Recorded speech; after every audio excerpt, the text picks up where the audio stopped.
मैं राजीव कुमार, प्रवक्ता जीव विज्ञान, GRB इंटर कॉलेज राठ हमीरपुर। प्यारे बच्चों, इस समय हम लोग पढ़ रहे हैं आनुवंशिकता या वंशागति। और आनुवंशिकता या वंशागति में माता पिता के कुछ विशेष लक्षण होते हैं जो उनकी संतानों में जीन्स के द्वारा पहुंच जाते हैं। इस पहुंचने की प्रक्रिया को वंशागति या आनुवंशिकता कहते हैं। आनुवंशिकता में हम लोग मेंडल के नियम पढ़ रहे हैं और मेंडल के नियम में मेंडल ने अपना प्रयोग उद्यान मटर या गार्डन पी के पौधे पर किया, क्योंकि मटर के पौधे में 7 परस्पर विरोधी लक्षण पाए जाते हैं जो कि अन्य किसी पौधे में नहीं पाए जाते हैं। इसलिए मेंडल ने अपने प्रयोग में मटर के पौधे को ही चुना। मेंडल के 3 नियम हैं। नंबर 1 प्रभावता का नियम, नंबर 2 पृथक्करण का नियम और तीसरा है स्वतंत्र अपव्यूहन का नियम। पहला नियम हम लोगों ने देखा, प्रभावता का नियम। प्रभावता के नियम में जब परस्पर 2 विपरीत लक्षणों वाले एक ही नस्ल के होना चाहिए के बीच क्रॉस कराया जाता है तो उनमें से एक प्रभावी और दूसरा अप्रभावी होता है। अर्थात F1 पीढ़ी में सभी संकर लाल पुष्प उत्पन्न हुए थे। यहाँ तक हम लोगों ने देखा कि जो चारों जनरेशन हुई, शंकर लाल, शंकर लाल, शंकर लाल, शंकर लाल। तो पहले हम लोग थोड़ा सा बैक में जाएं, क्योंकि इसमें जो मेंडल का पृथक्करण का नियम है उसको समझने से पहले हमें मेंडल का पहला नियम समझना पड़ेगा जो कि हम लोगों ने पढ़ा। तो मेंडल के पहले नियम में इन्होंने लिया था शुद्ध लाल,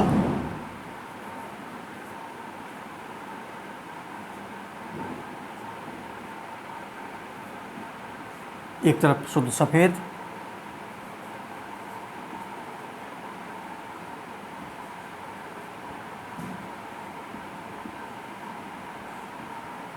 शुद्ध लाल capital R, capital R, small R, small R. ये हैं इनके पेरेंट्स या जनक। इनके गैमीट बना दें, इन्हीं को अलग कर लें। करना चाहें या डायरेक्ट क्रॉस करा सकते हैं। क्रॉस करा दिया हमने। क्रॉस कराने में इस आर को इस आर से मिला दें। Capital R, small R, capital R, small R, इसको इससे मिला दें। कैपिटल आर, स्मॉल आर,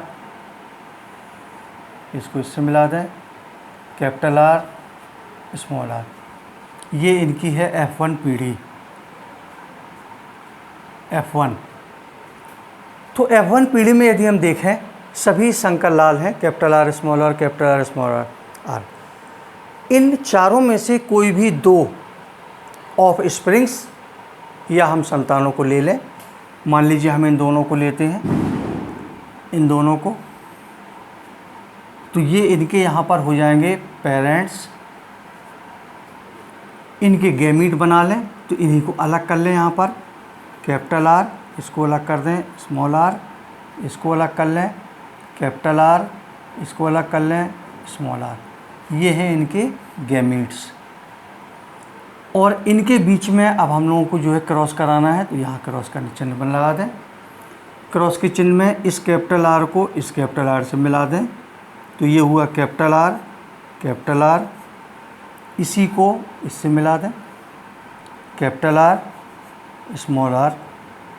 इस आर को इससे मिला दें, कैपिटल आर, स्मॉल आर। इसको इससे मिला दें, स्मॉल आर, स्मॉल आर। ये इनकी हो गई F2 पीढ़ी। तो मेंडल का दूसरा नियम पढ़ने के लिए हमें सबसे पहले मेंडल का पहला नियम पढ़ना पड़ेगा, प्रभावता का नियम। अब इसमें देखें हम लोग जो है कैपिटल आर कितने हैं? 1 है, तो यहाँ पे 1 लिख लें। अनुपात का निशान लगा दें। कैपिटल आर, स्मॉल आर कितने हैं? यहाँ 2 हैं, 2 लिख लें। अनुपात स्मॉल आर कितने हैं? 1 है, 1 लिख लें यहाँ पर।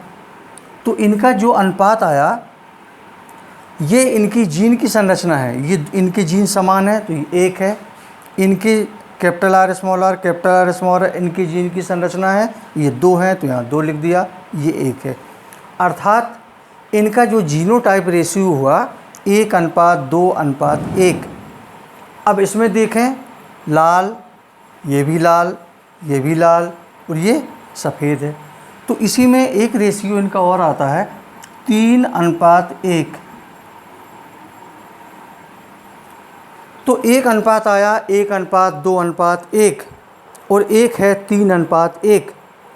तो इसमें जो 1:2:1 आया है, ये इनका जीनोटाइप है। जीनोटाइप मीन्स जीन की संरचना, तो इनको यहाँ लिख दें जीनोटाइप।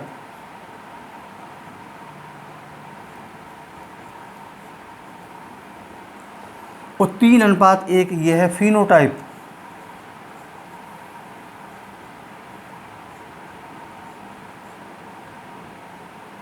फिनोटाइप मीन्स बाहर से देखने पर ये किस प्रकार के दिखाई देते हैं, इसको कहा जाता है फिनोटाइप। तो यहाँ पर देखें, ये लाल है, ये लाल है, ये लाल है, 3 लाल हो गए और 1 सफ़ेद है, तो 3:1 इनका फिनोटाइप है।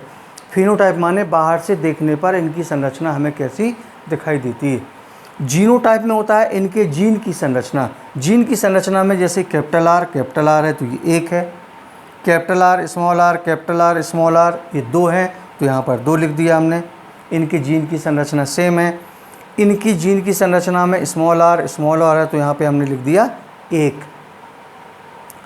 तो 1:2:1 हुआ जीनोटाइप और 3:1 ये हुआ फिनोटाइप।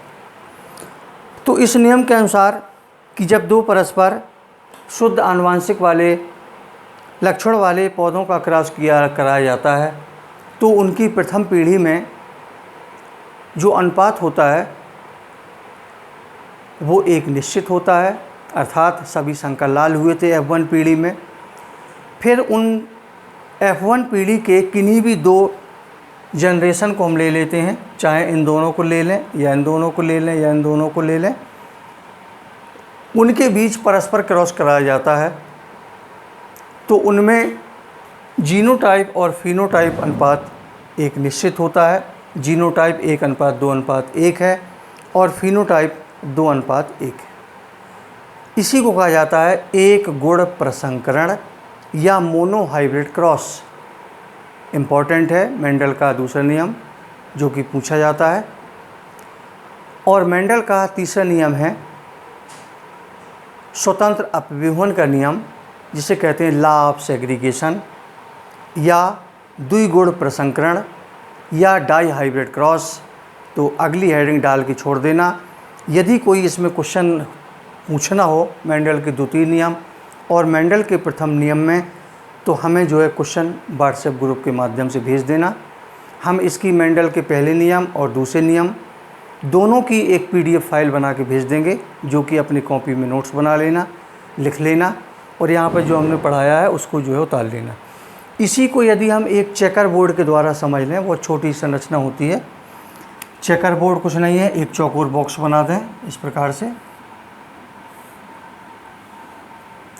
और चेकर बोर्ड में एक तरफ मेल की गैमीट लिख लें, अर्थात हमने ये दोनों इनकी जो है पीढ़ी ली। तो एक तरफ यहाँ लिख लें कैपिटल R, यहाँ लिख लें स्मॉल r, यहाँ पे कैपिटल R स्मॉल r, बस इसका गुणा इससे करा दें।